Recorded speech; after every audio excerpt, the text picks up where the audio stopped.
আচ্ছা আমি যেহেতু তোর চাচা লাগি তোর আমি একটা প্রশ্ন করি তুই উত্তর দিস। আচ্ছা চাচা প্রশ্ন করো আমি উত্তর দিই।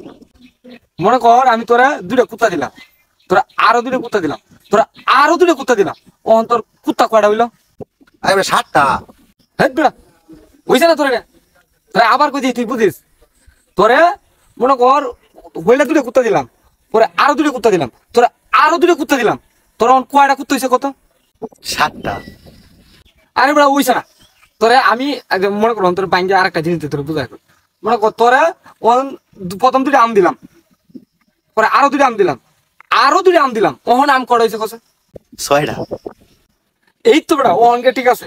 আচ্ছা যখন তোরা আবার কই ওহন তোরা মনে কর দুইটা কুত্তা দিলাম, আরো দুইটা দিলাম, তোরা আরো দুইটা কুত্তা দিলাম, ওহন তোর কাছে কুত্তা কটা হইলাম? 7টা। এই বেড়া হারাম দাদা আবার কো 60 হইব, 60টা কি বইব বুঝ আমারে তুই। আরে বেটা আমরা বাড়ি আগে থেকে একটা কুত্তা আছে,